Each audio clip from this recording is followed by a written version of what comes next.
Welcome back to the Pro Ticker Podcast, your Wednesday morning edition covering major financial magazine headlines, everyone. Here on the Deep Dive, our mission is to cut through the noise, take a stack of articles, research, and our own notes from publications like CNBC, Reuters, Bloomberg, and Yahoo Finance, and extract the most important nuggets of knowledge or insight for you.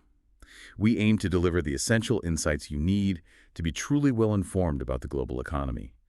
From geopolitical shifts to significant market movements. Absolutely. Today, we're looking at a day packed with truly significant developments, from fragile ceasefires impacting global markets to crucial decisions being made by central banks and international alliances. Our goal is about connecting those dots for you, helping you see the bigger picture and really understand not just what happened, but why it truly matters for your understanding of the world. So yeah, let's unpack this. Okay, let's jump right into the big geopolitical news that has, undeniably been a colossal driver for markets. We're talking, of course, about that fragile ceasefire between Israel and Iran, a truce reportedly brokered by U.S. President Donald Trump and Qatar's Emir Sheikh Tamim bin Hamad Al Thani. Yeah, and what's particularly striking here is the immediate, almost visceral reaction from the markets. We saw U.S. stocks jump significantly on Tuesday, the S&P 500 and NASDAQ reaching near all-time highs. Wow. This isn't just a simple, good news equals rally scenario. It reflects how much geopolitical risk premium had been sort of baked into valuations. Investors were clearly betting on this truce holding, effectively fading the immediate threat of a major oil supply disruption. It shows just how sensitive capital is, right, to any hint of de-escalation. And we saw that sensitivity play out dramatically in oil prices, didn't we? Oh, definitely. Tumbled by roughly 6% on Tuesday, extending Monday's slide, only to regain about 1.5% in early age hours Wednesday. That kind of whipsaw movement really underscores the market's laser focus on Middle Eastern stability. It does, and this brings us to an important question about the substance of this truce. Because while the markets cheered, reports quickly emerged of initial accusations of violations from both sides. Right. President Trump, according to some of those financial reports we looked at, expressed his unhappiness with these early developments. It's consistently described in the financial press, like in the CNBC Daily Open I saw, as a fragile armistice, which suggests its longevity is, far from guaranteed. And let's not forget ongoing security issues like GPS jamming in the Strait of Hormuz. That continues to concern shipping and signals underlying tensions are very much alive. Yeah, that fragility seems key. And adding to that complexity is the conflicting information surrounding the U.S. strikes on Iran's nuclear sites. President Trump has been quite unequivocal, hasn't he? Insisting they were completely destroyed, totally obliterated. Pretty strong words. Yet the Pentagon's Defense Intelligence Agency, the DIA, assesses that core pieces may still be intact, that the impact was limited, setting the program back by months to a year, not the years implied by the president. That disparity in official accounts certainly adds to the uncertainty, leaving us to wonder about the true state of affairs. Well, exactly. This divergence in reporting just highlights the significant information challenges inherent in such high-stakes situations. But what truly stands out, as detailed in some reports, is President Trump's surprising U-turn on China buying Iranian oil. That was interesting. Yeah. For years, U.S. policy aimed to cut off Iran's main revenue source through sanctions. Now, seemingly to bolster the ceasefire and perhaps as a kind of bone for cooperation on trade, he's reportedly given China a green light to continue purchases. That's a major shift. It really is. This isn't just a minor policy tweak. It fundamentally contradicts previous tough stances and could undermine the long-standing U.S.-Iran policy. It raises questions about the consistency of U.S. foreign policy and its long-term implications for global oil markets and alliances, Absolutely. So while the geopolitical temperature might be cooling slightly in one region, the global economy faces persistent heat from these trade skirmishes. We're seeing clear signs of this turbulence hitting major companies. FedEx, for example, saw its shares slide pretty hard. They sounded caution for the full year and forecast current quarter earnings below expectations. Yeah, this FedEx caution is a critical bellwether for the broader economy.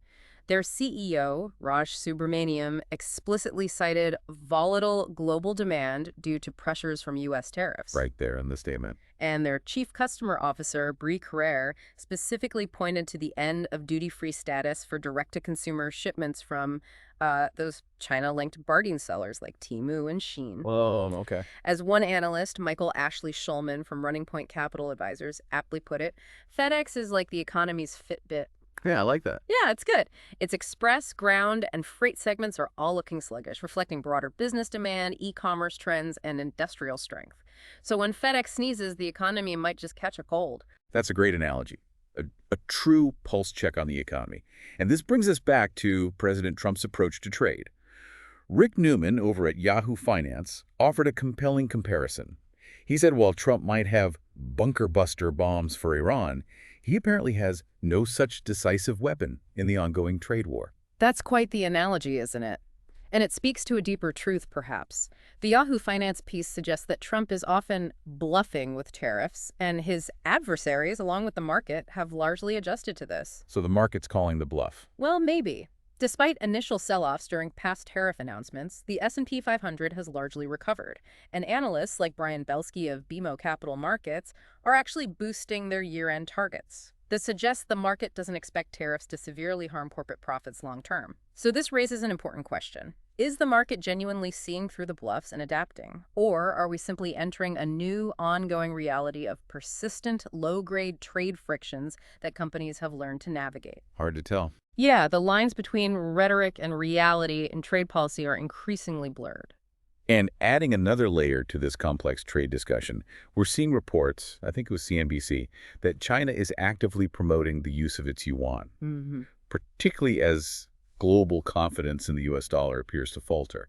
It's seen as part of accelerating de-dollarization efforts. Exactly.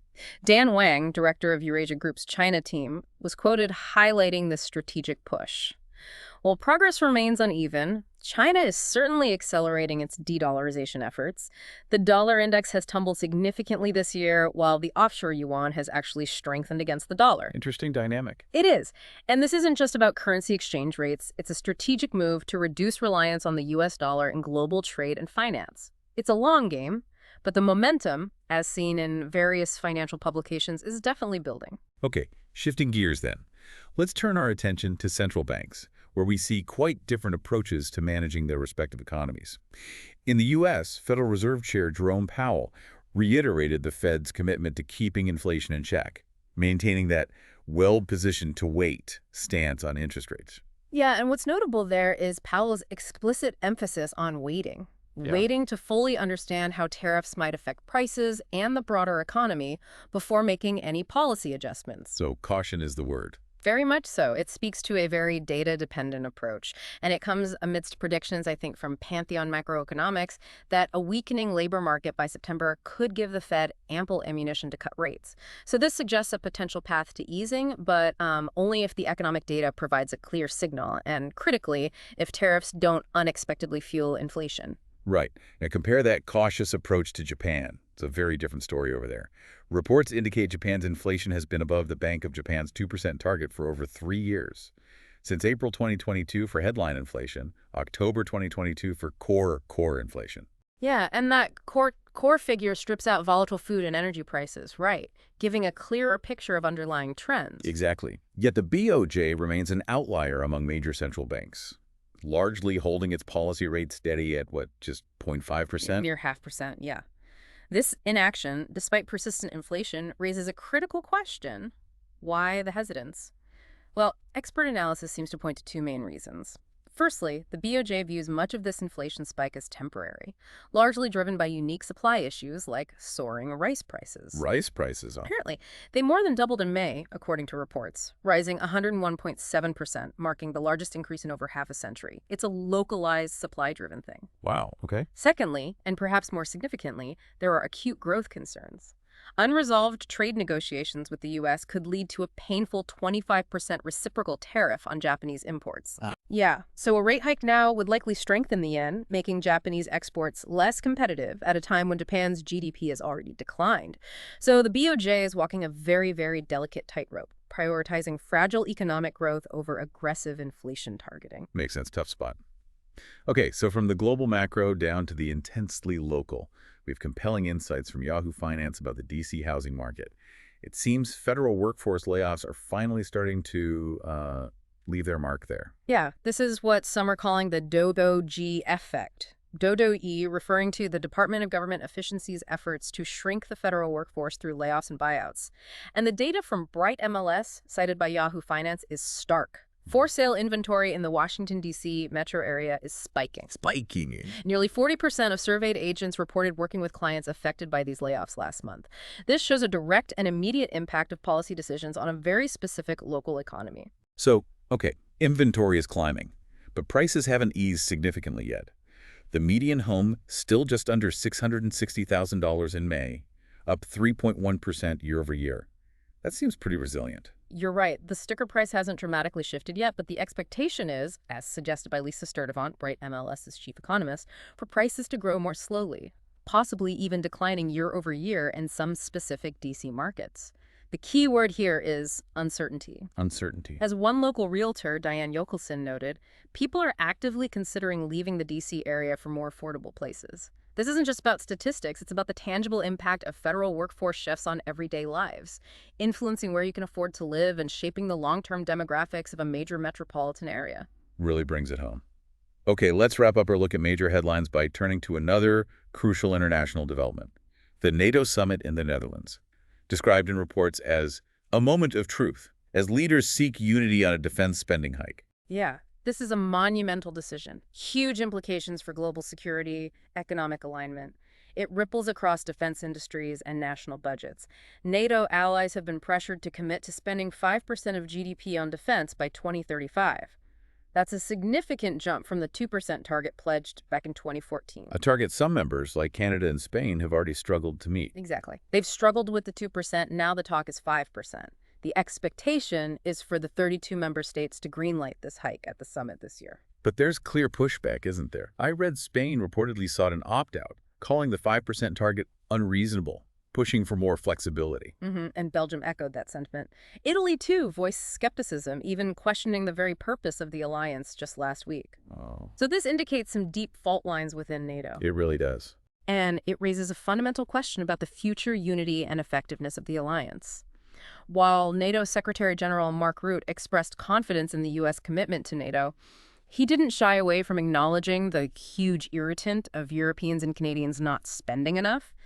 The contrast is stark between countries like Poland and Estonia, who've far exceeded the 2% target due to their proximity to Russia, Understandably. versus those still struggling.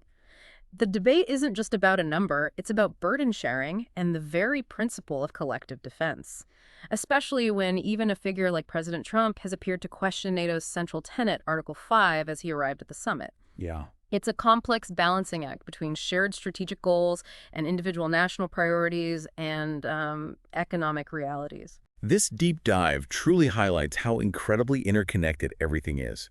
Global finance, geopolitics, even highly localized economies like DC's housing market.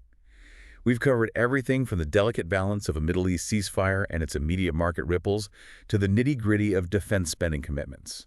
It's a testament to how quickly information from these major financial publications flows and impacts our understanding. Indeed. What's truly fascinating here is observing how seemingly disparate events, like a fragile truce influencing crypto prices or government layoffs reshaping a city's housing landscape, all cascade and ripple through the global financial system. It encourages critical thinking, right, about how quickly the financial world adapts or sometimes struggles to adapt to new realities, and how crucial it is to keep all these intricate moving pieces in perspective. That brings us to the end of this deep dive into today's financial headlines. We hope you've gained some valuable insights into the complex forces shaping our world. Remember, staying informed is probably your best asset. And as you reflect on today's discussion, maybe consider this. In a world where ceasefires can be brokered with surprising speed, and central banks navigate unprecedented inflationary pressures stemming from something as specific as a single crop, like rice in Japan, how does your own understanding of risk and opportunity need to evolve? Something to think about. Definitely something to think about. We'll see you all tomorrow morning with new headlines from major financial magazines.